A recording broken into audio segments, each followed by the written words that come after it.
It was my birthday, and right when I was about to cut the cake, my husband's sister Olivia interrupted and said, "You don't deserve to be the center of attention." My husband, Ryan, just shrugged. "She's just joking," he said. I smiled. "Well then," I replied, "she's going to love my joke too." She didn't. Her face turned pale real quick. I'm 34, and I've been married to Ryan, who's 36, for 8 years. We live in Chicago, and for a long time, I thought our marriage was solid, not perfect, but I was happy, or so I thought. The only real issue was his sister, Olivia, who's 38. Olivia always had to be the star. If I had good news, she had better news. If I got something new, she had to get something fancier. If I achieved something, she'd find a way to make it seem small. At first, I didn't worry too much. Some people are just like that, but over time, it got worse. At our wedding, she announced her own engagement. That relationship didn't last. When I got promoted at work, she hijacked the dinner by saying she might go back to school, which she never did. Every time I brought it up, Ryan brushed it off. "That's just how Olivia is," he'd say, "she jokes." But it got too far. Last month, we threw a small birthday dinner for me. I'd had a hard year, so Ryan suggested keeping it simple. I liked the idea and was genuinely happy. Everything was going great, until Olivia struck again. Right as I was about to cut the cake, she stood up and said, "Isn't it funny how we're making such a big deal about turning 34? That's not exactly impressive." Everyone chuckled awkwardly. Then she added, "But you know what is impressive? Creating life. I'm pregnant." People gasped and congratulated her. I just stood there, holding the cake knife. "Ryan?" He shrugged. "She's just joking." That was it. My birthday was now about her, again. But I didn't get mad. Not really, I just smiled, because I knew something she didn't. 3 weeks before, Ryan had left his laptop open. I wasn't snooping, but I saw an email pop up. A bank transfer, $2,500 sent to Olivia. I thought it was weird, so I looked into it. What I found made me sick. There were bank transfers every month for a year, thousands of dollars, and texts between Ryan and Olivia, including, "Olivia, what if she finds out?" Ryan, "We'll just say the baby isn't mine." Olivia, "She won't. Just don't say anything." That's when I realized, Olivia wasn't just annoying, she was sleeping with my husband, and the baby, his. I didn't cry, I just sat there, shocked. Then I got up and walked out of the house. After wandering around for a while, I made a decision. I wasn't going to scream, I wasn't going to beg. I was going to destroy them. So I hired a private investigator. He got me everything: photos, messages, receipts, hotel visits, dates, gifts, a full weekend getaway. I printed it all and put it in a folder.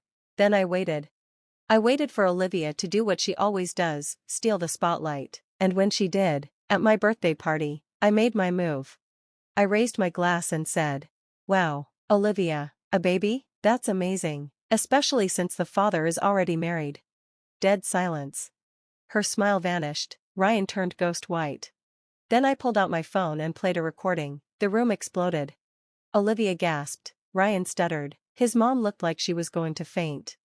And I just stood there, calm, in control. For once, I had the spotlight. Ryan tried to act confused. Olivia called me crazy. I didn't flinch. I pulled out the folder and dropped it on the table. "If I'm lying," I said, "go ahead and look." People gathered around. My best friend Rachel opened it and gasped. "Oh my God." Ryan tried to grab it, but Rachel stopped him. "Sit down," she said, and he actually did. Rachel started reading. Hotel receipts, transfers, texts. The room went dead silent again, but this time it wasn't shock, it was disgust. Ryan's mom pulled her hand off Olivia like she'd touched something dirty.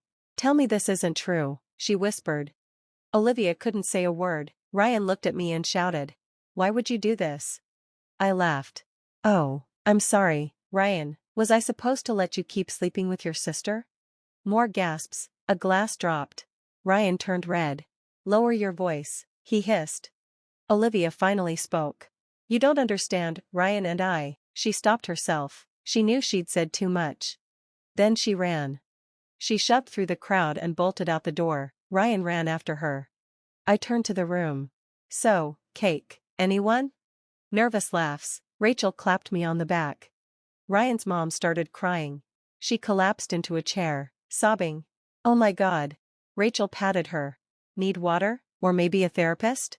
Ryan's dad, who'd been quiet, stood up, grabbed his coat, and said, "I'm going to kill him." He meant it. I followed him outside just in time to hear Olivia yelling. "You idiot, how did you let her find out?" Ryan was pacing. "She must have been snooping." I stepped forward. "Nope, you just left your laptop open, genius." They turned to me, shocked. "And Ryan's dad?" He didn't say a word. He just punched Ryan, hard. Ryan dropped to the ground, blood everywhere. It was beautiful. After that, everything went crazy. Olivia screamed, Ryan groaned, neighbors called the police, and 2 cop cars showed up. One officer asked what happened. Ryan, still on the ground. "My dad hit me." "Richard his dad?" "Yep." The cop blinked. "Why?" I stepped in. "Because my husband was sleeping with his own sister." The officer looked like he might throw up. "Jesus Christ." Olivia started crying fake tears. "It's not what it looks like." One cop just sighed. "I don't even know what's going on," Ryan said, his shirt covered in blood. Just get me out of here." The police looked at him, then at Richard, and sighed. "Sir, we'll have to arrest you for hitting him." Richard didn't argue, he just nodded, but before they could put handcuffs on him, Linda came running outside, crying hard. "Please don't arrest him," she begged, barely able to stand. Rachel had to hold her up. One of the officers, clearly tired of the situation, said, "If Ryan doesn't press charges, we can just let it go." Ryan, still on the ground, mumbled, "I just want to go home." The officer turned to Richard. "Is that okay with you?" Richard shrugged. "I already wasted a punch on this loser, that's enough." So the police left. Ryan and Olivia got into Ryan's car and drove off. And me? I walked back inside, picked up the cake knife, and served myself the biggest slice I could, because the best part? This wasn't over yet. The night should have ended there. I should have felt satisfied after exposing them, but something didn't feel right. Ryan and Olivia had left too quietly. No yelling, no lies, no blaming, just a fast escape. That wasn't like them. Ryan always needed the last word, and Olivia? She lived for drama, but tonight, she just walked out. That worried me. And I was right to be worried. The next morning, I woke up to over 50 missed calls and a dozen messages. At first, I thought it was about the party, but then I saw a message from my boss. "Call me ASAP, we need to talk." My heart dropped. I called right away. "Hey, is everything okay?" I asked. His voice was cold. "We got an email about you this morning. Actually, several emails." "What?" I asked, panicking. "Someone sent HR a bunch of stuff, screenshots, photos, accusations." "What kind of accusations?" He paused. "Sexual harassment, embezzlement, bullying. They even included a fake statement from a former coworker." I felt like I couldn't breathe. "That's not true. That's insane." "I believe you," he said, "but we have to follow protocol. You're on leave while we investigate." My hands were shaking. Who would do this? Then it hit me. Olivia. Of course it was her. She wasn't trying to win, she just wanted me to suffer. But she wasn't the only one who could play dirty. That afternoon, I got a call from a number I didn't recognize. I almost ignored it, but I picked up. "Hello?" A quiet voice. "Is this your name?" "Yes, who's this?" "My name is Melanie. I used to be Olivia's best friend. We need to talk." "What about?" She took a deep breath. "I know everything about Olivia and Ryan." I met Melanie that evening. She looked exhausted, like life had worn her down, but she didn't waste time. "Olivia is toxic," she said, "and I know what she did to you, but trust me, she's done worse." "Like what?" She told me everything. Olivia once got a friend fired by planting drugs in her car and calling the police. The friend lost her job. Another time, she faked having a stalker and blamed an ex. She even tried to blackmail her own mom. Then came the biggest shock. "This isn't the first time she's done this," Melanie said. "What do you mean?"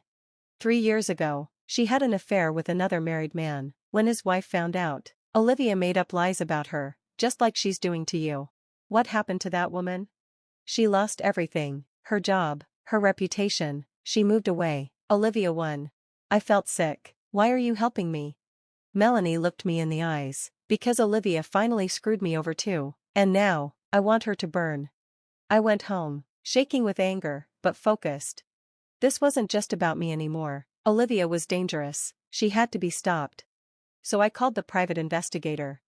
I want everything you can find on Olivia, I told him, all of it. You got it, he said. Then I called Richard, Ryan's dad. Richard, I said calmly, want to help me bring down Ryan and Olivia? He didn't hesitate. Tell me what to do. After that, everything moved fast.